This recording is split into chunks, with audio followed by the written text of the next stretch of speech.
মহারাজ, আপনি কি খুব চিন্তিত?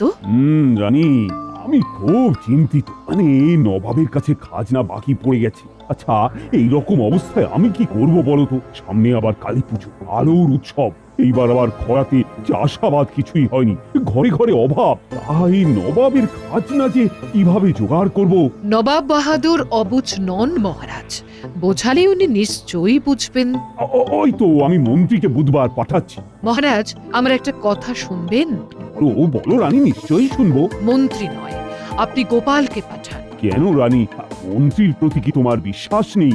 না মহারাজ, আপনি আপনার মন্ত্রীকে নিয়ে সুখে থাকতে পারেন, কিন্তু আমি একদম আপনার মন্ত্রীর প্রতি খুশি নই। আচ্ছা, আমি কি করে এই মুহূর্তে মন্ত্রীকে বাতিল করে গোপালকে পাঠাই? মহারাজ, আপনি গোপালকে পাঠান। আমি তো শুনেছি নবাব বাহাদুর গোপালকে পছন্দ করেন। গোপালের সাথে কথা বলে নবাব বাহাদুর ঠিক খুশি হবেন। আমার কথা রাখুন মহারাজ, আপনি গোপালকে মুর্শিদাবাদে পাঠান। ঠিক আছে, ঠিক আছে। আমি কাল রাজসভায় এই নিয়ে সবার সাথে পুনরায় আলোচনায় বসব। এতেই আপনার ভালো হবে, আপনি দেখবেন মহারাজ।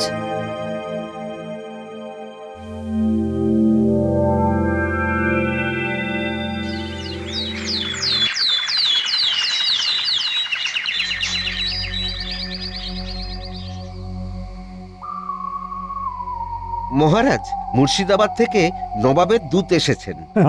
আবার এই নিয়ে 3 বার খেলা জমে গেছে। এবার নিশ্চয়ই চরমপত্র। মহারাজ, আর কেউ আপনাকে রক্ষা করতে পারবে না। আপনার সিংহাসন এবার গেল বলে। ও গোপাল, কি হবে? এবারে কি দেওয়ালিতে আমার রাজ্যের প্রজারা আসবে না? এবারে আপনার বসার জায়গাটা থাকে কিনা দেখুন, তারপর আপনার প্রজাদের কথা ভাববেন। না, এবার আমাকে নবাবের কাছে যেতেই হবে। কৃষ্ণচন্দ্রের জায়গায় আমাকে প্রতিষ্ঠিত করতে নবাব আমাকে সাহায্য করবেই। প্রহরী, নবাব বাহাদুরের দূতকে সসম্মানে নিয়ে এসো। যথা আজ্ঞা মহারাজ। চিন্তা করবেন না মহারাজ, নবাব বাহাদুর বাঘ ভাল্লুক নয় যে আপনাকে খেয়ে ফেলবে। ভালো করে বোঝাতে পারলে নবাব বাহাদুর বুঝবেন। তুমি কি মনে করেছো যে নবাব বাহাদুরকে তুমি যা বোঝাবে আর নবাব বাহাদুর তা বুঝে যাবেন? ঠিক তেমন ভাবে বলতে পারলে সবটাই সম্ভব। ও, তুমি বলতে চাইছো নবাব বাহাদুরকে তুমি তোমার ভাড়ামো দিয়ে খুশি করবে? হারামো কিনা বলতে পারবো না, তবে মনে সদিচ্ছা থাকলে একটু হেসে কথা বলেও মানুষকে খুশি করা যায় মন্ত্রী মশাই। তবে মহারাজ, গোপালকে ওই নবাব বাহাদুরের কাছে পাঠিয়ে দিন। গোপাল আপনার সমস্যার সমাধান করে দেবে। কি গোপাল, হাতি ঘোড়া গেল তল, মশা বলে কত জল। মহারাজের জয় হোক। আমি নবাব বাহাদুরের চিঠি নিয়ে এসেছি। আপনার থেকে উত্তর নিয়ে আজই ফিরে যাব। মন্ত্রী, নবাব বাহাদুরের চিঠিটা পড়ো। দাও দূত, দাও। মহারাজ কৃষ্ণচন্দ্র, আমি তোমার ব্যবহারে অতিশয় ক্রুদ্ধ। তোমাকে এত করে বলা সত্ত্বেও তুমি খাজনা দিচ্ছ না। আমার এই চিঠি পাওয়া মাত্র আমার বকেয়া খাজনা সব মিটিয়ে দেবে, অন্যথায় আমাকে অন্য ব্যবস্থা নিতে হবে। বুঝলাম। বুঝে আর কি হবে, আমাকে আরো একটু খেলতে হবে। মহারাজকে বলবো গোপালী মুর্শিদাবাদে গিয়ে নবাব বাহাদুরের সাথে কথা বলে আসুক। দূত, তুমি নবাব বাহাদুরকে জানাও যে আমি আলোচনার জন্য বুধবার আমার মন্ত্রীকে পাঠাবো। যথাজ্ঞা মহারাজ।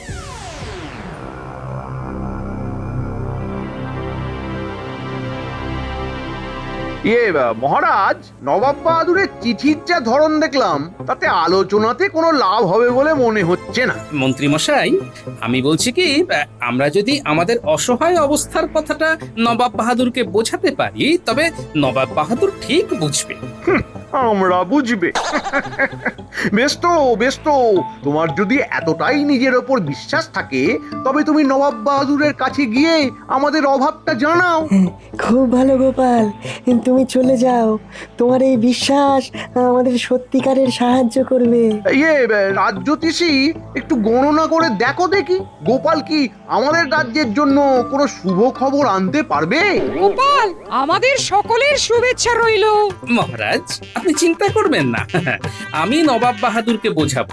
এবং শুধু তাই নয়, এই দীপাবলিতে নবাব বাহাদুরকে আমাদের রাজ্যে আমন্ত্রণও জানাবো। পারবে পারবে গোপাল? পারবো মহারাজ। ব্যাস, ওই তো গোপাল বলে দিয়েছে, তার বিশ্বাসী আমাদের এখন পাথেও। গোপাল, তাহলে খাজাঞ্চির কাছ থেকে রাখা খরচ নিয়ে তুমি বুধবার সকালে সূর্য ওঠার সাথে সাথেই রওনা দিবে। হ্যাঁ, মঙ্গলে উষা বুধে পা, যথা ইচ্ছা তথা যা। আমরা তোমার শুভ খবরের অপেক্ষায় রইলাম। আমরা যেন পবিত্র দীপাবলিতে দীপের আলোয় দীপাবলি করতে পারি।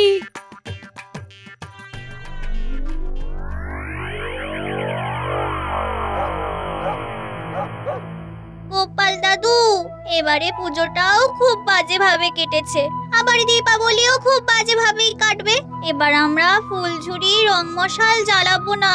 ও দাদু, জ্বালাবো না? সত্যি বলছি গোপাল দাদু, এবার আমাদের পুজো ভালো কাটেনি, আর কালী পুজো ভালো কাটবে না।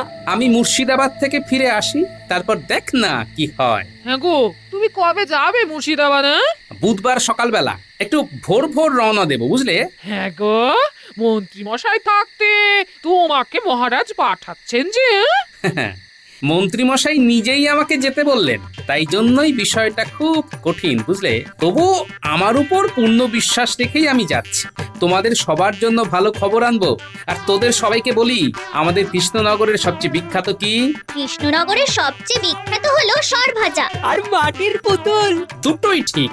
তোদের যেটা করতে হবে, অনেক প্রদীপ বানাতে হবে, সুন্দর সুন্দর প্রদীপ, সাথে মাটির ঘট, ফুলদানি আর ওই নারকোল পাতার ঝাঁটা। কালী পুজোর আগের দিন ওই ঝাঁটা অনেকে কেনে, তোরা বানানো শুরু কর। এমনি তুমিও বানাও। আমাদের দীপাবলি দীপের আলোয় হবে। আমার কথা তোরা বুঝতে পেরেছিস? বুঝতে পেরেছি গো দাদু।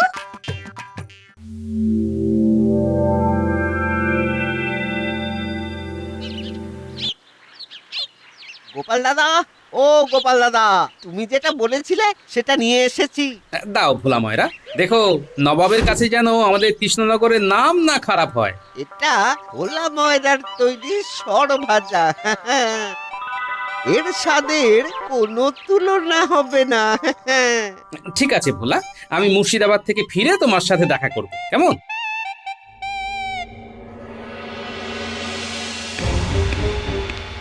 জাহাপনা, আপনি আমায় ডেকেছিলেন? হ্যাঁ, তোমাকে ডেকেছিলাম। কৃষ্ণচন্দ্র কি বলেছিল? উনি বলেছিলেন আজ মন্ত্রী মশাই আপনার সাথে দেখা করতে আসবেন। মন্ত্রী আসবে? আমি ওই মন্ত্রীর সাথে কোনো কথা বলবো না। উজির, তুমি মন্ত্রীর সাথে কথা বলবে। কথা বলেই বা কি লাভ? আমাদের যেটা দেবার সেটা দিয়ে দিলেই তো ঝামেলা মিটে যায়। কি বলেন জাহাপানা? আমার উজিরটা ধীরে ধীরে বুদ্ধিমান হচ্ছে। তুমি ঠিকই বলেছো উজির, খাজনা দেবে, তারপর বাজনা বাজবে। ধার বাকি মিটিয়ে দাও, তুমি কি আমার পর? না, আমার উজির একেবারে রসিক চূড়ামণি। জাহাপানা, কৃষ্ণনগর থেকে গোপাল ভাঁড় আপনার সঙ্গে দেখা করতে এসেছে। কৃষ্ণনগর থেকে গোপাল এসেছে? গোপাল, আসতে বলো, আসতে বলো, দেখি দেখি কি বলতে চায় ও। হঠাৎ করে গোপাল এলো কেন? আচ্ছা, গোপাল আসাতে কি আপনার কোনো সমস্যা হলো? না না না, কোনো সমস্যা নয়, কিন্তু একটা কিন্তুর মধ্যে পড়ে গেলাম। কেন জাহাপানা? আসলে গোপালকে আমি খুব স্নেহ করি তো, তাই কৃষ্ণচন্দ্রকে রেগে যেটা বলতাম সেটা গোপালকে বলতে পারবো না। প্রণাম নবাব বাহাদুর, শুভ বিজয়া আর আগাম শুভ দীপাবলির শুভেচ্ছা জানাই। আমি তো জানতাম তোমাদের মন্ত্রী আসবে, তুমি এলে কেন? আগে আমাদের মন্ত্রী মশাই খুবই অসুস্থ, উনি আসতেন। অসুস্থ? কি হয়েছে মন্ত্রীর? ওনার বুকে খুব ব্যথা, খুব দুর্বল, শিঙি মাছের ঝোল খেয়ে শুয়ে আছে। বুঝলাম, তা হাতে ওটা কি? বিজয়ের পরে আর দীপাবলির আগে যে কোনো জায়গায় গেলে ওই মিষ্টি হাতে করে যাওয়াটা আমাদের রীতি নবাব বাহাদুর। নবাব বাহাদুর, আগে মিষ্টি হয়ে যাক, তারপর যা ঝাল নুন টক হবে। আগে মুখ মিষ্টি করে দিলে তারপর কি আর ওইসব ভালো লাগে? তা মিষ্টিতে কি আছে? আছে আমাদের গর্ব কৃষ্ণনগরের সরভাজা, খাঁটি দুধের, আমাদের প্রসিদ্ধ কারিগর ভোলা ময়রা।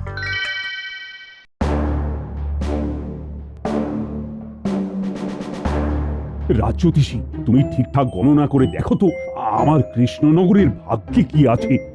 একরাশ হতাশা। এটা বলার জন্য কি গণনা করতে হয় নাকি? মহারাজ, গোপাল বিচক্ষণ বুদ্ধিমান, দেখবেন ও ঠিক খাজনা মাপ করে আনবে। দেখো দেখো, যত পারো স্বপ্ন দেখো। স্বপ্ন দেখতে তো কেউ মানা করেনি।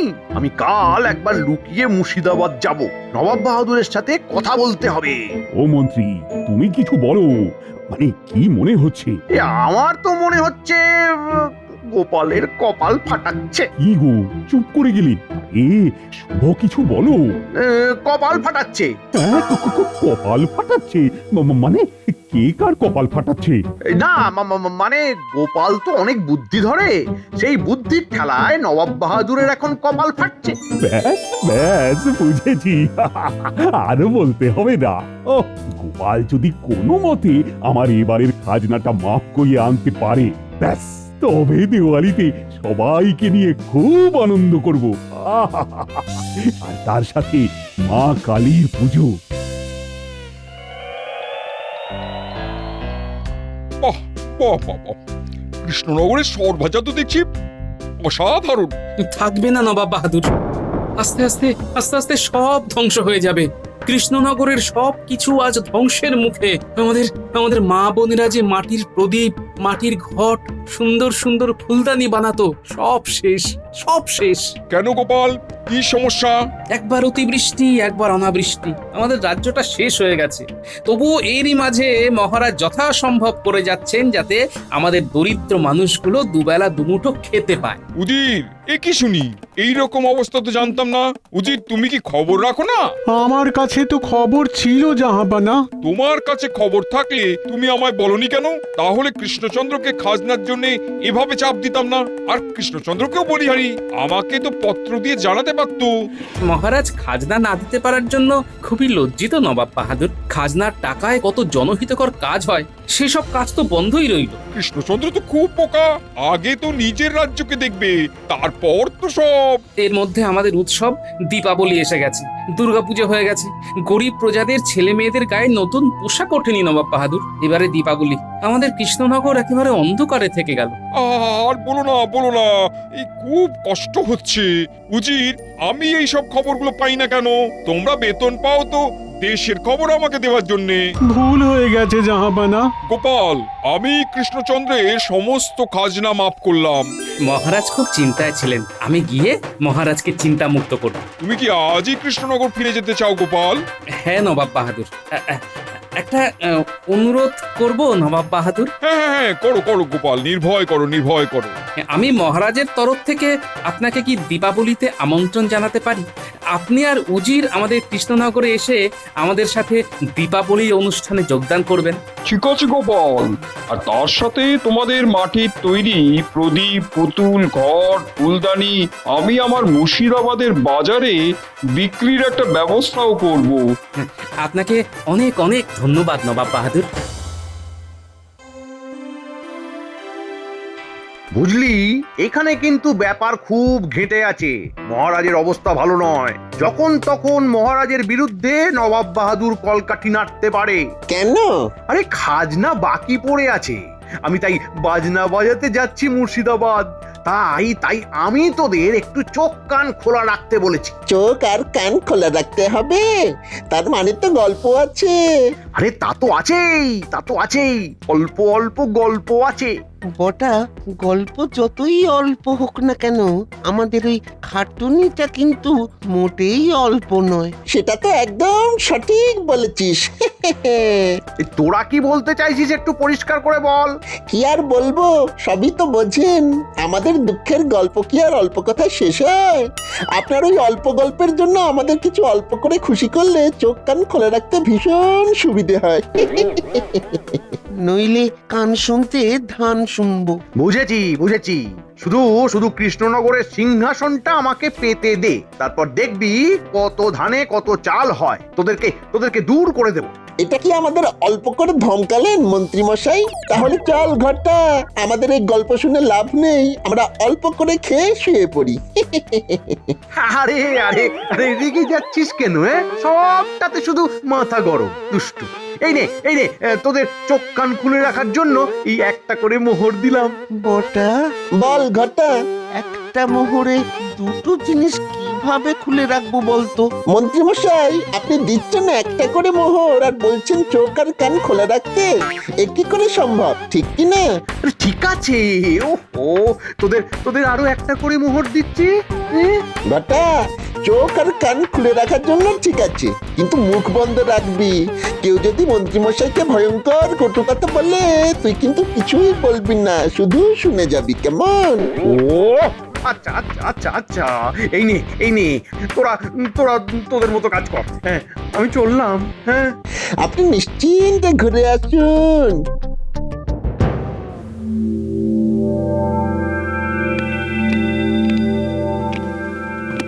গোপাল, বলো বলো।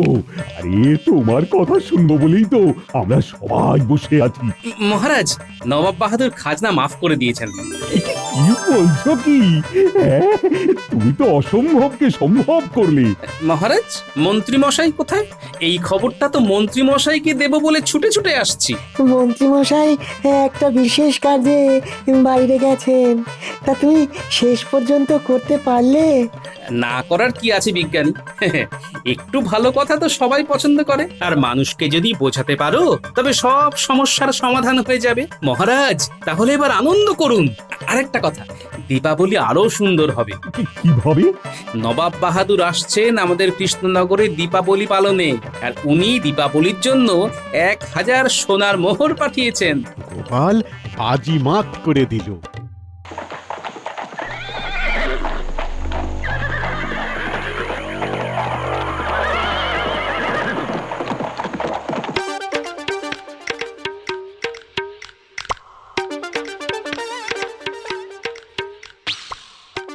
বাহ, তোরা তো খুব সুন্দর প্রদীপ বানিয়েছিস রে। আর এই দেখো, ঘট, ফুলদানি, ঝাঁটা। তুমি বলে গেছো আর আমরা তোমার কথা না শুনে বসে থাকবো, এটা কখনো হয়েছে? তোরা তো আমার লক্ষ্মী বানর সেনা। জানিস এবারে কি হয়েছে? কি হয়েছে? নবাব বাহাদুর নিজে আসছেন দীপাবলিতে। আমাদের কালী পুজো খুব ঘটা করে হবে, আর তার সাথে আমাদের কৃষ্ণনগর সেজে উঠবে আমাদের তৈরি করার প্রদীপে। আর আমাদের দীপাবলির জন্য নবাব বাহাদুর 1000 সোনার মোহর পাঠিয়েছেন, আর আমাদের কৃষ্ণনগরের মাটির পুতুল, ঘট, প্রদীপ মুর্শিদাবাদের বাজারে বিক্রির জন্য নিয়ে যাবেন। মা, এই তাই নাকি? এসব সম্ভব হয়েছে তোমার জন্য?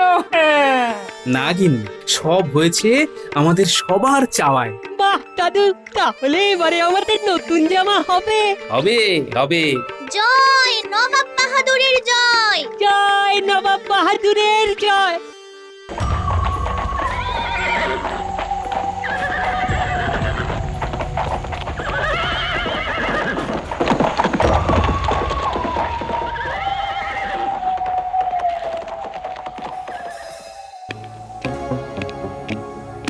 জাহাপানা, কৃষ্ণনগর থেকে মন্ত্রী এসেছে আপনার সঙ্গে দেখা করতে। সে কি মন্ত্রিত্ব শুনেছিলাম খুব শরীর খারাপ, পাঠিয়ে দাও।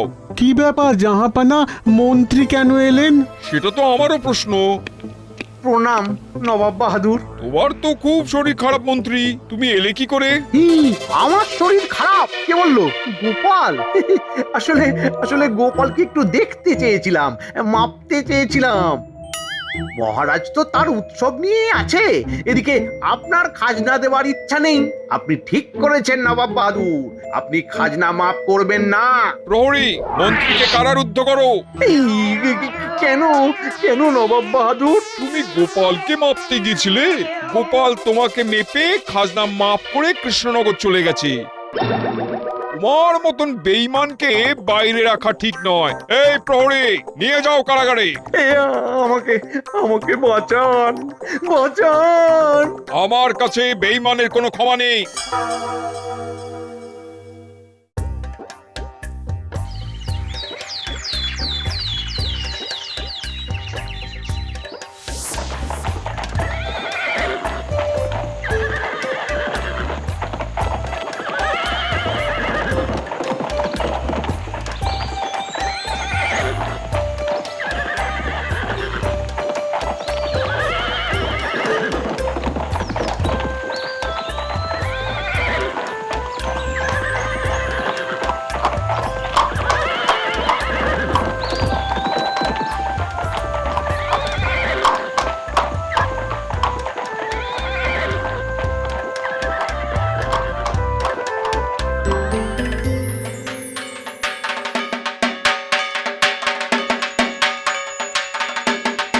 রামচন্দ্র, গোপাল না গেলে আমি জানতেই পারতাম না যে তুমি এইরকম একটা বিপদের মধ্যে আছো।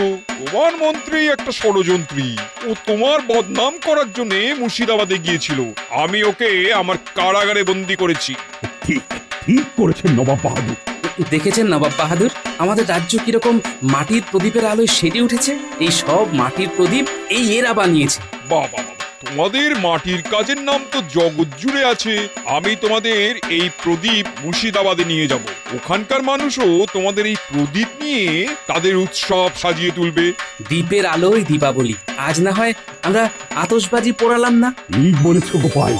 দেখুন দেখুন নবাব বাহাদুর, দ্বীপের আলোয় আমাদের রাজ্য কিরকম মায়াময় লাগছে। চলুন মহারাজ, পুজো সম্পূর্ণ হয়েছে, এখন ভোগ বিতরণ হবে।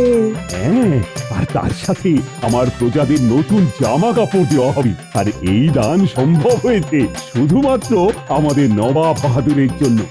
নবাব বাহাদুরের জয়। সাথে জয় মা কালীর জয়। জয় মা কালীর জয়। জয় মা কালীর জয়। জয় জয় মা কালীর জয়। জয়।